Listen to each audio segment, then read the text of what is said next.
Xin chào các bạn, mình là Emma. Hôm nay mình giới thiệu các bạn một thành phố mới nữa ở châu Âu. Đó là thành phố Salzburg của nước Áo. Trước tiên mình sẽ dẫn các bạn đến nơi mình ở qua đêm ở đây. Đây là chỗ mình ở.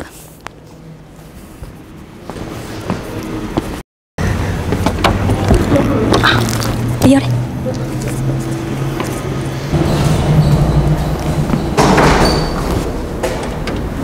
Đây là trong cái sân ở nhà khách của mình ở phía sân này nó có một cái bồn mà không phải là cái bồn, cái đài phun nước, nhưng mà hiện tại là đang buổi tối cho nên không thấy. Chứ bây giờ mình sẽ đi vô trong phòng. Ngày mai sáng mình sẽ dắt các bạn ra ngoài này. Đây là chỗ sáng nay mình sẽ ăn sáng.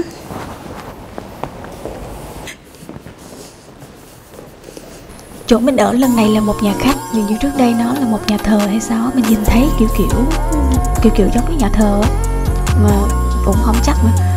Nhưng mà xem thông tin thì mình thấy chỗ này có tới 50 phòng cho khách thuê lận.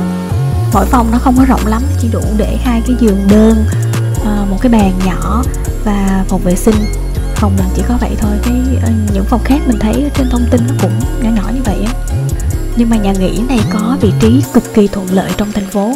Nó cách ga trung tâm chỉ khoảng 25 phút đi bộ thôi. Từ đây đi vào trung tâm phố cổ thì chỉ mất 10 phút đi bộ. Nhà khách có phục vụ buổi sáng kèm trong giá thuê phòng. Giá một đêm ở đây là 160 euro. Cái lúc mình ở là 160 euro. Mình ở đây 3 đêm.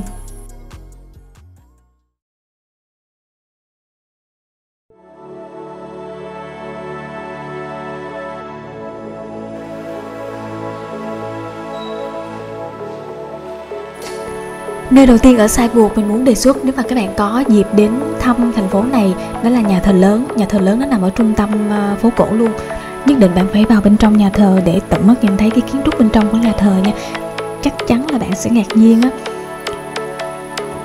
Lúc đó mình tự hỏi sao mà những người này họ có thể giỏi đến như vậy, sao họ có thể làm ra những cái kiến trúc như thế này. Lúc mình đến đây là vào buổi chiều, ánh nắng ban chiều xuyên qua cửa sổ ở phía trên mái vòm, nó chiếu vào bên trong nhà thờ tạo nên khung cảnh cực kỳ ảo diệu. Ngay phía bên ngoài nhà thờ là một quảng trường với một đài phun nước siêu to khổng lồ. Kiến trúc của đài phun nước này chắc chắn sẽ khiến du khách tận mắt nhìn thấy sẽ trầm trồ thán phục.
Nơi thứ hai nhất định bạn phải khám phá, chắc chắn rồi, đặc sản của châu Âu nói chung cũng như Salzburg của nước Áo, đó là phố cổ.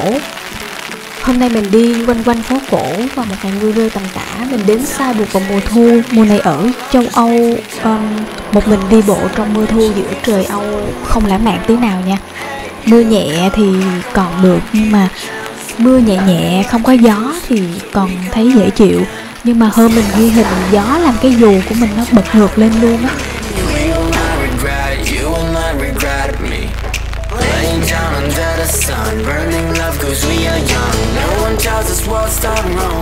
Ở trong khu phố cổ này, ngoài những quán cà phê hay là những shop thời trang dành cho những bạn nào thích mua sắm, thì còn những nơi nhất định không nên bỏ qua khi đến đây, như là nhà thờ lớn mình vừa mới giới thiệu đến các bạn ở phần trước.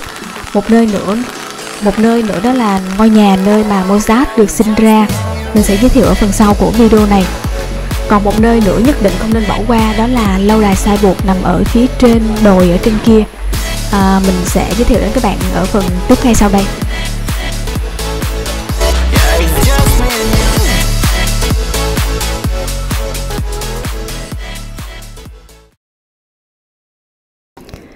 Để lên cái lâu đài ở trên này, cái pháo đài, bạn có thể đi bộ lên, nó sẽ mất nhiều thời gian hơn, hoặc là bạn đi cái tàu leo núi giống như ở trong hình này. Cái giá vé lên đây lâu quá mình cũng không có nhớ nữa, nhưng mà khoảng 10-12 euro gì đó, lên và xuống luôn thì phải. Lên tới trên đây bạn sẽ có một cái view xuống phố cổ cực là đẹp luôn. Mình đi vào mùa thu nhìn cảnh rất là lãng mạn. Pháo đài này được xây vào năm 1077, là một trong những pháo đài cổ lớn nhất ở châu Âu. Nó cũng là một trong những pháo đài được bảo tồn tốt nhất ở châu Âu. Trong Thế chiến thứ nhất, cái pháo đài này được dùng để làm nơi giam giữ tù nhân. Pháo đài này rộng lắm nha, lúc mình ở trên đây trời mưa, có gió nữa, lạnh nữa. Mình có đi quanh quanh nhưng mà không chắc là mình đi hết được. Có mấy khu workshop cho trẻ em, rồi bảo tàng hay là triển lãm nhạc kịch gì nữa. Mình thấy mấy cái này giống như cho trẻ em. Trước khi đến Salzburg mình có nghe bạn mình nói là nên thử cái món knuckle. Sẵn tiện bữa trưa trên đây mình vào trong nhà hàng thì mình gọi cái món đó luôn. Nó gồm có lòng tráng trứng được đánh bông lên, rồi tạo hình giống như dãy núi vậy đó. Ở bên dưới là sốt mứt trái mâm xôi hay là mấy trái berry ấy, mình cũng không chắc nữa. Sau đó cho vô lò nướng để cho ở phía trên mấy cái đỉnh ở trên nó cháy xém xém một xíu. Nếu mà muốn thì bạn có thể thử, nhưng mà mình khuyến cáo những bạn khó ăn không nên thử, tại vì nó tanh trứng kinh khủng luôn, nó tanh trứng lắm luôn. Mình thuộc nhóm người không có khó ăn á, mình thuộc những người dễ ăn, nhưng mà nó tanh lắm. Cũng may là mình cố gắng ăn hết được cái phần này. Mình không có muốn bỏ tại vì giá nó cũng không có được rẻ lắm. Mình lỡ gọi rồi cho nên mình ăn hết luôn, nhưng mà mình sẽ không thử lại lần thứ hai.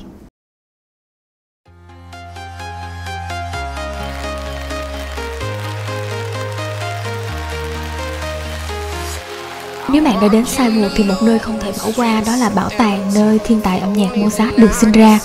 Nó nằm ngay trong khu phố cổ luôn. Đây là một trong những bảo tàng được nhiều người tham quan nhất thế giới. Hình như những người ngày xưa cũng thấp bé giống mình hay sao, căn phòng nào nó cũng bé bé, nhỏ xinh xinh đó. Khó có thể nói lên được cảm giác khi mà mình tận mắt nhìn thấy những nhạc cụ đầu tiên mà Mozart đã từng chơi, như là cây đàn dương cầm, cây vĩ cầm, cây sáo và những bản nhạc. Đây là những bản gốc do chính Mozart cầm bút biên soạn. Ở những căn phòng khác thì có chân dung của Mozart và những phác họa về thời kỳ ông sống nữa. Giá vé vào bảo tàng cho một người lớn là 15 euro. Nếu đến Salzburg bạn nhớ đừng bỏ qua nơi này nhé.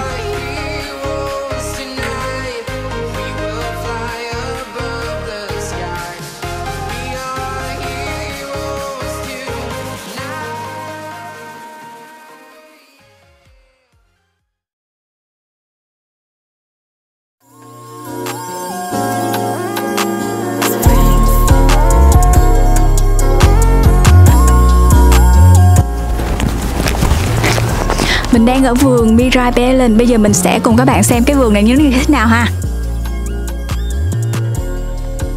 Vườn Mirabell nằm bên cạnh cung điện Mirabell, ngay trong trung tâm thành phố luôn. Lúc mình đến đây là cuối tháng 10.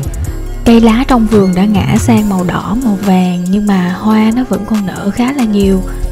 May mắn là thời điểm mình đến đây trời đang se sẻ lạnh, gió êm, nắng vàng rất là thơ. Hình như trời vào thu thì cái gì nó cũng sẽ khiến bạn dịu dàng hơn hay sao á. Nhìn ở đâu nó cũng thấy yêu yêu sao á.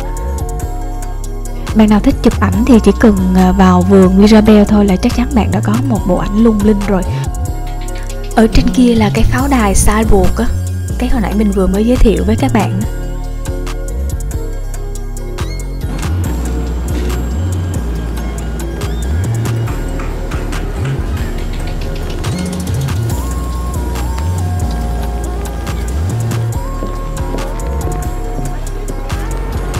Ở phía bên đây không có hoa nhưng mà cây lá ngã vàng nhìn đẹp ơi là đẹp luôn. Rồi nắng thu nó chiếu qua lá, mình nhìn thấy mình mê lắm, mình ngồi ở đây cũng khá là lâu á.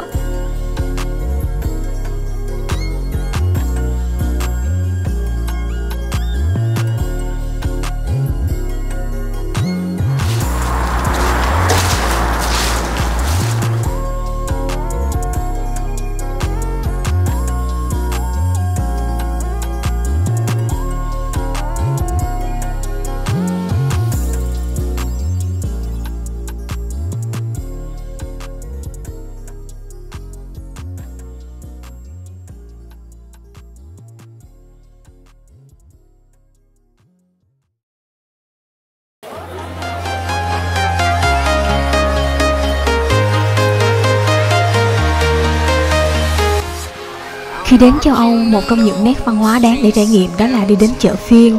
Thường thì chợ phiên được mở 2 đến 3 ngày trong tuần, có thể là thứ 5 và thứ 6 hoặc là thứ 6 và thứ 7, tùy từng nơi. Mình có hỏi người địa phương ở đây về thời gian chợ được mở thì bác đó nói là chợ này mở mỗi ngày luôn, nó chỉ đóng cửa vào chủ nhật thôi. Mình cũng thấy hơi bất ngờ. Mình đặc biệt thích các chợ phiên vào mùa thu, không khí se lạnh. Vào chợ các bạn có thể thưởng thức những cái món đồ ăn đồ uống ấm nóng của địa phương, lang thang nhìn ngắm những sạp bán rau củ, trái cây, hoa tươi và những sạp bán đồ trang trí, đồ thủ công, đồ giữ ấm và những vật dụng rất phong phú. Các bạn nhớ nha, đi châu Âu là nhớ trải nghiệm chợ phiên. Ngoài những nơi mình đã đề cập trong video thì Salzburg còn có rất là nhiều thứ thú vị khác. Mỗi người sẽ có những trải nghiệm riêng của mình, như nội dung trong các video của mình đăng tải thường gói gọn trong cái cảm nhận riêng của mình khi mà mình có cơ hội đặt chân đến những vùng đất mới và mình muốn chia sẻ nó cùng với mọi người. Cũng mong là nó có thể giúp bạn thêm một cái phần nào về thông tin trong hành trình khám phá thế giới của riêng bạn. Mình là Emma, nhớ nhấn đăng ký kênh YouTube của mình để cùng nhau khám phá những vùng đất mới nha. Cảm ơn bạn đã theo dõi và hẹn gặp lại ở một video khác.